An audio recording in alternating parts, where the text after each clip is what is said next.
नमस्कार, आदाब। मैं हूँ बिलाल सब्ज़वारी। दिल्ली चुनाव का प्रचार थम चुका है।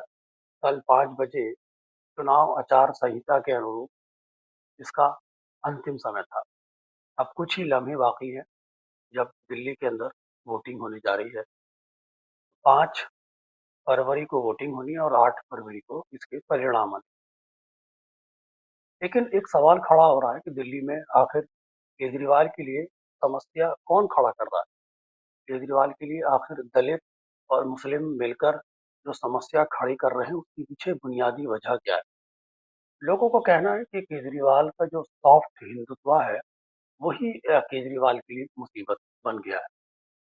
लोगों लोग यहाँ दिल्ली के अंदर याद दिला रहे हैं कि 2020 के अंदर जो CA NRC का जो आंदोलन था जिस पर केजरीवाल ने खामोशी बरती थी और सवाल खड़े किए थे, जिसके अंदर माइनॉरिटीज के लोगों ने एक बड़ा अभियान चलाया था, खासतौर से ओखला जामिया क्षेत्र के अंदर यह आंदोलन खूब चला था।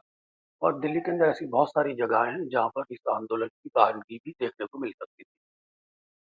तो उस समय केजरीवाल को जो अपेक्षाएं थी समाज की, खासतौर से दलित मुस्लिम समाज की, अ, उस पर केजरीवाल खरे नहीं उतरे थे, जिसका बदला आज मेरा ख्याल है लोग लेने के लिए तैयार हैं।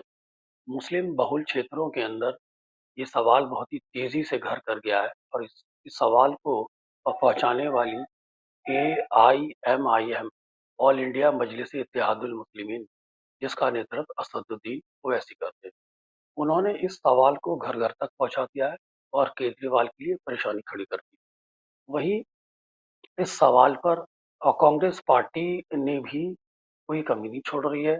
कांग्रेस पार्टी के प्रमुख, कांग्रेस पार्टी के बड़े नेता, पॉपुलर नेता राहुल गांधी ने उन सभी जगहों का दौरा भी किया है जहाँ पर मुस्लिम समुदाय के लोगों को हिंसा के दौरान या दंगे के दौरान चोट पहुंचाई गई थी। खासतौर से जो पुलिस का रवैया रहा था उस पर भी उन्होंने बहुत ही गंभीर सवाल खड़े किए।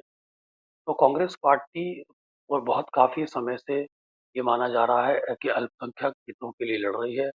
वहीं कांग्रेस पार्टी ने दलित समुदाय से जुड़े लोगों को भी आरक्षण, संविधान की कस्में देकर अपने साथ जोड़ने की बात की है। तो कांग्रेस और AIIM मिलकर केजरीवाल को काफी परेशानी में डाल सकते हैं और यही वो टर्निंग पॉइंट है जहां केजरीवाल तकरीबन 15-16 सीटों पर कमजोर नजर आ रहे हैं। दिल्ली के अंदर 15-16 सीटें ऐसी हैं जहां पर मुस्लिम बहुल अ, बहुमत है या कहिए मुस्लिम बहुल सीटें मानी जाती हैं और 8 प्रमुख ऐसी सीटें हैं जिनको मुस्लिम अपने ही बहुमत से जिताते हैं। उनमें खास तौर से बल्ली मारान है, सीलमपुर है, ओखला है, मुस्तफाबाद है, मटिया महल है और ये कह सकते हैं कि चांदनी चौक भी सीट उनमें से प्रमुख सीट है। ये वो सीटें हैं जहाँ मुसलमानों की तादाद लगभग 45 से 60% है। तो यहीं पर मुस्लिम्स के बीच में डिवीजन होता नजर आ रहा है। कहीं पर कुछ सीटों पर ये ट्रायंगल होता नजर आ रहा है और कुछ सीटों पर मुस्लिम समुदाय आप और कांग्रेस में बढ़ता नजर आ रहा है। एक समय था कि 2015 और 2020 के अंदर इन सभी सीटों पर आप पार्टी ने अपनी विजय प्राप्त की थी और कांग्रेस इसमें पिछड़ गई थी।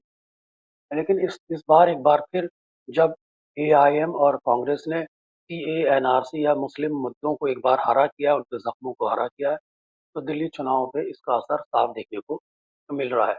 लोग काफी काफी संवेदनशील हैं, खासतौर से ओखला और ये कह सकते हैं कि मुस्तफाबाद सीट पर तो एक ट्रायंगल देखने को मिल रहा है और ये दोनों ऐसी सीटें हैं जहां पर AIM ने अपने कैंडिडेट उतारे हैं। वहीं कांग्रेस भी बहुत ही मजबूती से राहुल गांधी के नेतृत्व में दलित सीटों पर भी फोकस कर रही है। ये वो सीटें हैं जो कांग्रेस की पारंपरिक सीटें मानी जाती हैं। ये कह सकते हैं कि कांग्रेस का एक पारंपरिक वोट बैंक माना जाता है। तो दलित मुस्लिम पर कांग्रेस बहुत तेजी से फोकस कर रही है, बहुत ही केंद्रित होकर चुनाव लड़ रही है और वो चाहती है कि 20-25 सीटों पर अगर वो केंद्रित होकर चुनाव लड़ेगी तो इससे आसानी से दिल्ली के अंदर वो अपना पारंपरिक वोट भी प्राप्त कर सकती है, वो अपनी अच्छी परफॉर्मेंस भी कर सकती है और उसके कैंडिडेट भी कुछ जीत सकते हैं या हो सकता है ना भी जीतें, लेकिन उनका वोट बैंक बढ़ने की उम्मीद है। अगर कांग्रेस दलित मुस्लिम सीटों पर फोकस करने में कामयाब रही, तो यकीनन ये केजरीवाल की हार का एक मुख्य कारण होगा और भारतीय जनता पार्टी आसानी से इसमें विजय प्राप्त कर लेगी। जैसे मैंने पहले भी कहा था कि केजरीवाल की सॉफ्ट हिंदुत्व एक आज आज के चुनाव में एक बड़ी मुसीबत बन गया है। एक समय हुआ करता था जब कांग्रेस पार्टी पर इस तरह के आरोप लगा करते थे। अल्पसंख्यक समुदाय के लोग ये कहा करते थे कि कांग्रेस सॉफ्ट हिंदुत्व के पैटर्न पर चल रही है। तो क्यों ना हम हिंदुत्व वाली पार्टी भारतीय जनता पार्टी को ही क्यों ना प्रीफरेंस दे। सॉफ्ट हिंदुत्व का क्या मतलब होता है?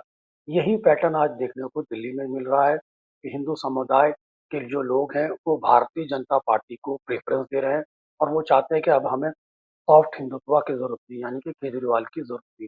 खासतौर से अपर मिडिल क्लास बहुत हद तक भारतीय जनता पार्टी की तरफ शिफ्ट कर रहा है और वो बुनियादी तौर पर पहले भी भाजपा को वोट करता रहा है।